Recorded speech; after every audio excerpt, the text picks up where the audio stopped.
Buongiorno cari amici, benvenuti nel canale del vostro Marietto Veneziano. Prima di iniziare avete visto che si parla dell'anello del Padre Nostro, del cerchio di fuoco da applicare a questo anello che è molto importante perché ha un'egregora importante, quella del Padre Nostro. Ma prima di iniziare vi chiedo di iscrivervi al canale di The Guide del vostro Marietto Veneziano e di venire a trovarci nei nostri gruppi Facebook e Telegram. Grazie cari amici. E se avete un like che vi avanza, fatelo pure perché è sempre benvenuto e tira su di morale, e anche i video li tira su. Bene, guardiamo un po' adesso come applicare questo cerchio di fuoco di cui ho già parlato in un'altra pillola, ma lo vediamo applicato proprio a una cosa molto particolare, all'anello del Padre Nostro. E cos'è questo anello del Padre Nostro? Eccolo qua, vedete? È questo anellino qua. Questo anellino qui che mi ha regalato la Hildegarda ultimamente e ha scritto praticamente per inciso sopra questo anello tutto il Padre Nostro in italiano in questo caso qua. Quindi è un anello con una forte egregora. Se voi non sapete cos'è un'egregora potete andare a vedere i vari video e le varie pilloline che il vostro Marietto Veneziano ha parlato, ha presentato cosa sono queste egregore, ne ha un po' steso un pochettino il concetto, e quindi sapete che ci sono egregore positive e egregore meno positive. In questo caso quella del Padre Nostro penso che non ci sia nessun dubbio.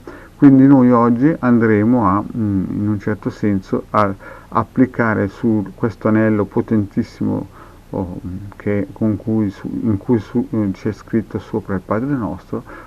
Andiamo a aggregare il cerchio di fuoco con un circuito radionico. Bene, quindi mettiamo il nostro anello in questo quadrante radiostesico per la valutazione e chiediamo se possiamo applicare il cerchio di fuoco. Prendiamo il nostro pendolino e chiediamo se sull'anello possiamo applicare il cerchio di fuoco, e vedete che il pendolino ci dice di sì, vedete? A colpo sicuro il pendolino dice sull'anello del Padre Nostro possiamo tranquillamente applicare il cerchio di fuoco, il quale serve a difendere e a proteggerci da larve astrali, parassiti, vampiri energetici e quant'altro. Bene, fatto questo ci fermiamo e andiamo a utilizzare un altro nostro quadrante radiostesico che noi conosciamo bene, il quadrante radiostesico per la valutazione del trattamento.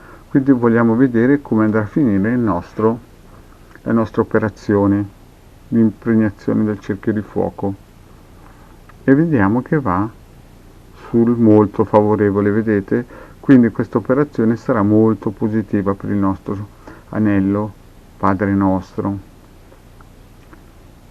Bene, fatto questo siamo sicuri che la cosa andrà a un buon fine, ci fermiamo e prendiamo un nuovo quadrante radiostesico per la valutazione del tempo, così sappiamo quanto tempo dobbiamo lasciare questo anello nel nostro cerchio di fuoco, nel nostro circuito che aggregherà il cerchio di fuoco all'anello. Quindi chiudiamo, mettiamo il testimone e vediamo che ci dice dopo 4 ore più o meno il cerchio di fuoco sarà applicato a questo bellissimo anello, che è una fortissima egregora del nome Padre Nostro.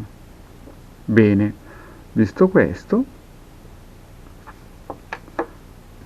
togliamo questo quadrante radiostesico e prendiamo il nostro circuito che avete visto, sapete che lo potete trovare nei nostri gruppi di Facebook e sul sito ilcapitano.altervista.org.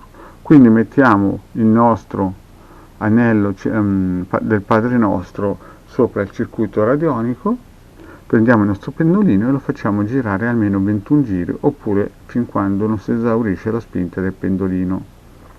Vedete cari amici? Fatto questo, vi ricordo che queste sono pillole didattiche, non hanno nessuna valenza medica e non vogliono sostituire il settore medico o quant'altro, sono solamente pillole che spiegano un pochettino la radionica, la radiostesia, o se avete visto anche quelle su esoterismo, magia, sulle sibille. Bene, vedete, continua a girare, quindi a questo punto qui io mi chiaramente che devo fare questa operazione perché l'ho già fatta, quindi mi fermo qui.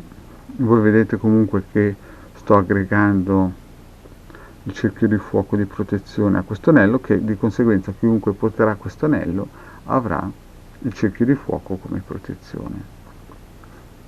Bene, mi fermo. Dopodiché cosa faccio? Prendo questa macchina radionica, la posiziono in posto sicuro sopra un tavolo, sopra un armadio, dentro un cassetto e lo lascio per 4 ore e mezza più o meno. Vi ricordo che non ha bisogno di luce i circuiti radionici perché lavorano nell'eterico, hanno bisogno della luce eterica per poter emanare la loro onda di forma.